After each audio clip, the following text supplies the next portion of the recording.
Initially ৭৭-এর পরে ধরুন CPI তো বহুদিন থেকে গেল এই ফ্রন্টে।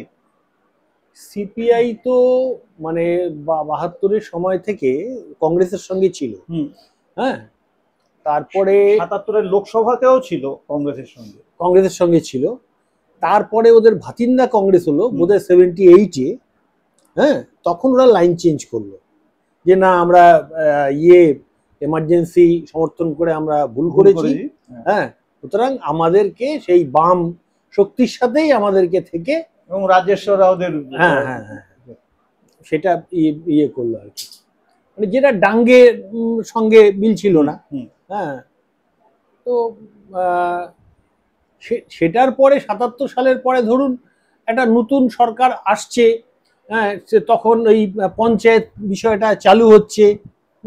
তারপর আমরা, যদিও আমি মানে সিপিএম রাজনীতির বিরোধী ছিলাম, কিন্তু তা সত্ত্বেও এটা তো অস্বীকার করা যায় না কিছু বাস্তব সত্যকে, যে গ্রামের দিকে যে গরিব মানুষরা, হ্যাঁ, যাদেরকে সামাজিকভাবে যারা কোনো ইয়ে পেত না, মানুষের কাছে কোনো সম্মান পেত না, তাদেরকে কিন্তু মানে একটা তারা বুঝেছিল যে একটা পাওয়ার, হ্যাঁ, তাদের সেটা হয়তো সংগঠনের স্বার্থেই করেছে, কিন্তু এটা কিন্তু গরিব মানুষকে একটু এম্পাওয়ার করেছে। এইটা কিন্তু লক্ষ্য করা গেছে। তো এগুলো কিছু কিছু তো ভালো, কিন্তু তারপর থেকে আস্তে আস্তে যখন মরিচঝাপি শুরু হলো, এই যে মানে তাদেরকে তো নিয়ে আসা হয়েছে না। হ্যাঁ, এই যে রাম চ্যাটার্জি গিয়ে ওখানে গিয়ে বললো চলুন আপনারা, অনেক কষ্ট করে, তার আগেও বলা হয়েছে যে আমাদের সরকার আসছে, এবার আপনারা চলুন, আপনারা ওখানে গিয়ে থাকবেন। এবার যখন মরিচঝাপি এলো, তারপরে মানে ওখানে দেখা গেল যে ওখানকার যে মানে ওরা সন্দেহ করছিল আরএসপির ইয়েটা বেড়ে যাবে। ওরা ওই যেই এলাকাটায় করেছিল সেই এলাকাটা, ওই মরিচঝাপিটা হচ্ছে আরএসপির দখলীকৃত এলাকা আর কি। তো ওরা হ্যাঁ, তো হ্যাঁ ওই লাস্ট তো আরএসপির সাথে নস্কর সন্দেশখালী, না সন্দেশখালী না, জয়নগর, হ্যাঁ, পরিবারটাকেই বোম মেরে ওখানে তো 3 জন না কত মারা গেছিল। তো যাই হোক, মানে ওই ভদ্রলোক তো বোধ হয় আরএসপিরই, হ্যাঁ, সুভাষ নস্কর। হ্যাঁ, কাঞ্জিলাল যে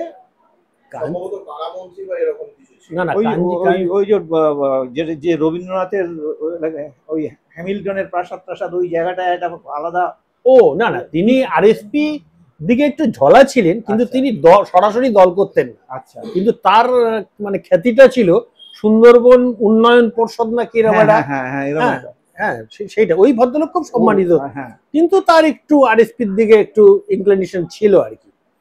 তো যাই হোক, তারপরে এই মানে বলতে গেলে মরিচঝাপি থেকেই কিন্তু আস্তে আস্তে মানে এদের এই ইয়েটা শুরু হলো। হ্যাঁ, তারপর থেকে তো মানে একেবারে দেখা গেল মানে নিয়ম করে কিছুদিন বাদে বাদে, হ্যাঁ, ধানতলা টু বানতলা, অমুক তমুক হ্যান ত্যান একের পর এক ঘটেই যাচ্ছে। হ্যাঁ, একের পর এক ঘটে যাচ্ছে, এবং এরা তখন ক্ষমতায় আছে। সেই ক্ষমতার জোরে, সাংগঠনের জোরে তারা একের পর এক নির্বাচনগুলোকে এইভাবে জিতে গেছে। তারা সবচেয়ে যেটা সুবিধে পেয়েছে সেটা হচ্ছে যে কেন্দ্রে তখন ক্ষমতায় হচ্ছে কংগ্রেস, আর কংগ্রেস তো বিজেপি নয়। কংগ্রেস সবসময় একটা লিবারেল অ্যাটিটিউড নিয়ে, ভিন্ডিকটিভ নয় ওরা। আমি এখন ভাবি যে আজকে যদি মমতার জায়গায় এখানে যদি বামফ্রন্ট থাকতো, কিভাবে বিজেপিকে সামলাতো, লেজে গোবরে হয়ে যেত। মমতা মানে তার কি একটা ওই ইয়ে আছে, আমি লড়বো মরবো, কারণ হ্যাঁ, ওর একটা ব্যাপার আছে, কারণ ও হচ্ছে ওই মৃত্যু ভয়ও পায় না বলেই ও এই সাকসেসটা পেয়েছে। নইলে আজকে কংগ্রেসের মধ্যে মানে বাঘা বাঘা নেতা যারা, হ্যাঁ, আজকে প্রিয় সুব্রত তো ছেড়েই দিলাম, গনি খান চৌধুরী, অজিত পাঁজা, প্রণব মুখার্জি অবশ্য এইসব ব্যাপারে গেলে তিনি আবার মানে প্যাঁচ মারেন বেশি। তিনি কখনোই মমতা একে আমি সমুদ্রের জলে ফেলে দেবো এইসব গনি খান বলতো, ও কোনোদিন ওইসব বলতো না। ও চিরকাল এইসব মানে কূটনৈতিক চালেই তিনি এক্সপার্ট ছিলেন বেশি। তো যাই হোক, এখন তারপরে প্রিয়রঞ্জন দাসমুন্সী, তিনি তো একজন, হ্যাঁ, স্টলওয়ার্ড মানে সাংঘাতিক জনপ্রিয়। এবং আমার মনে আছে 72-এ কংগ্রেসের স্লোগান ছিল সুব্রত আর প্রিয়দাস প্রমোদ জ্যোতির নাভিশ্বাস। হ্যাঁ, 72-এ এই স্লোগানটা তারা দিত। তো কিন্তু এরা তো কেউ পারলো না। কিন্তু বললাম না, একটা জিনিস আপনাকে মাঝখানে কাটছি, বাজপেয়ী যখন সেন্ট্রালে প্রাইম মিনিস্টার তখন কিন্তু এখানে সিপিএম ছিল। এর জায়গাটা আপনাকে মাথায় রাখতে হবে, ভিন্ডিকটিভ যে ব্যাপারটা, বিজেপি নো ডাউট ভিন্ডিকটিভ, মানে বিশেষ করে বামেদের, কারণ হিন্দু মহাসভারও আজ থেকে 100 বছর আগে বা 105-10 বছর আগে ওদের যে দলিলটা ছিল সেটাতে লেখা রয়েছে, কলকাতায় ওদের একটা সম্মেলন বা কিছু হয়েছিল, তাতে লেখা রয়েছে, হাতে লেখা ছিল, তাতে লেখা রয়েছে যে এই হিন্দুত্বের বা হিন্দুদের প্রধান 3 যে শত্রু, কমিউনিস্টরা আছে, ক্রিশ্চিয়ানিটি এন্ড কমিউনিস্ট, এটা ওদের আছে ঘোষিত। বাজপেয়ী সেটা হতে পারে পাকে চক্রে হতে পারে, যেহেতু তাকে এনডিএ, বাজপেয়ী সেইভাবে অত আরএসএস এর ছিলেন না, উনি অত আরএসএস ভক্ত ছিলেন না।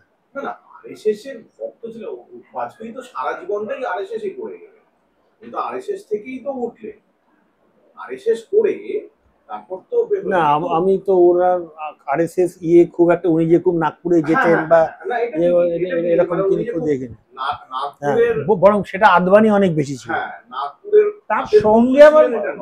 তার সঙ্গে আমার মনে হয়েছে যে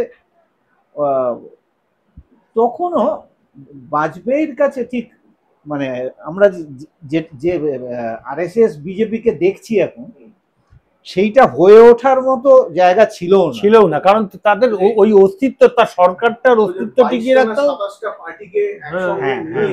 চালানোর যে ব্যাপারটা, বরং ওখানে অনেক বেশি বুদ্ধিমত্তা নিয়ে কাজ করতে হয়েছে। বাজপেয়ীকে ন্যাশনাল কনফারেন্সের মতো একটা মুসলিম অধ্যুষিত পার্টিকেও সঙ্গে নিয়ে চলতে হয়েছে, সে শরিক দল। তার মন্ত্রিসভায় শাহনওয়াজ হোসেন মন্ত্রী হয়েছে, ওই কি ওমর আব্দুল্লাহ তো মন্ত্রী হয়েছে, ওমর না ফারুক আব্দুল্লাহ, ওদের একজন ছিল না সিকান্দার বক বোধহয় ছিল একজন, সিকান্দার বক তো বিজেপির লোক একবারে। হ্যাঁ, ওই না উনি আবাসন পূর্ত এরকম একটা, হ্যাঁ না না, সিকান্দার বক বিজেপিরই একজন বড় নেতা ছিলেন, মানে বিজেপিরও জায়গা থেকে অনেক। না না, এখন মোদি যে ক্ষমতাটা ভোগ করে, এখন এই যে ধরুন 240 নিয়েও তার যে অ্যাগ্রেসিভ, হ্যাঁ, এর সামান্যতম কি বাজপেয়ীর আমলে ছিল? পক্ষে রাম মন্দির কথাটাই উচ্চারণ করার সুযোগ আসে, বরং সেই সময় উদ্ধব ঠাকরে বলছে যে রাম মন্দির নিয়ে কিছু কথা হচ্ছে না কেন, তখন হ্যাঁ বাল ঠাকরে তখন অনেক বেশি অ্যাগ্রেসিভ ছিল। না, ওই যে কথাটা থেকে আমরা এই জায়গাটায় চলে এলাম, সেটা হচ্ছে গিয়ে সেন্ট্রালে যদি বিজেপি থাকে আর স্টেটে যদি বামেরা থাকে, তাও বা সিপিএম থাকে স্পেসিফিক্যালি, তাহলে কি হতো সেটা নিয়ে আলোচনা। হ্যাঁ, তবে সেক্ষেত্রেও মানে ওদেরও তো একটা ইকুয়েশন আছে, যেমন মানে যে ঠিক সেই জায়গাটা তো কেরলে আছে, কেরলেই তো সেই জায়গাটা আছে ওখানে, কিন্তু কেরলে থাকলেও আসলে ওদের কাছে হচ্ছে পরিষ্কার একটা জিনিস দেখছি যে কেরলে সে তো হচ্ছে একদম 3 নম্বর জায়গায়। কেরলে যদি বিজেপি 2 নম্বর জায়গায় থাকতো তাহলে এই বিজয়নের হাল অনেক খারাপ করে দিতে পারতো, কিন্তু কেরলে এখন বিজেপিকে পা রাখার জায়গাটা করতে হবে। কেরল আর ওয়েস্ট বেঙ্গলের তফাৎটা হচ্ছে আজকে, না তফাৎটা হচ্ছে যে এই যে বিজেপি এখানে এত শক্তিশালী হলো কি করে, এই সিপিএম এর যে 23-24% ভোট চলে গেল, হ্যাঁ, কিন্তু ওখানে কিন্তু কংগ্রেসের ভোট কংগ্রেসের, সিপিএম এর ভোট সিপিএম, ওরা সামান্য ওই বোধহয় এখনো 15-16 বেশি উঠতে পারেনি, ফলে এই খেলাটা খেলতে পারছে একটু বাড়ছে, কিন্তু 15-16 বেশি উঠতে পারেনি, আর এরা এদের দুজনের জায়গাটা ধরে রেখেছে। আর আমাদের এখানে তো ভোট ট্রান্সফার হয়ে আগে রাম পরে বাম করে, হ্যাঁ, মানে একদম পুরো অন্য খেলা এখানে। তো তার ফলেই মানে এখানকার পরিস্থিতিটাই এখন একমাত্র এই মমতা বলে হয়তো লড়ে পড়ে যাচ্ছে কোনো রকম, হ্যাঁ, নইলে এবারে আজকে বিজেপি থাকলে কি হতো, আর এবারে সিপিএম থাকলে কি হতো আমি ভাবি।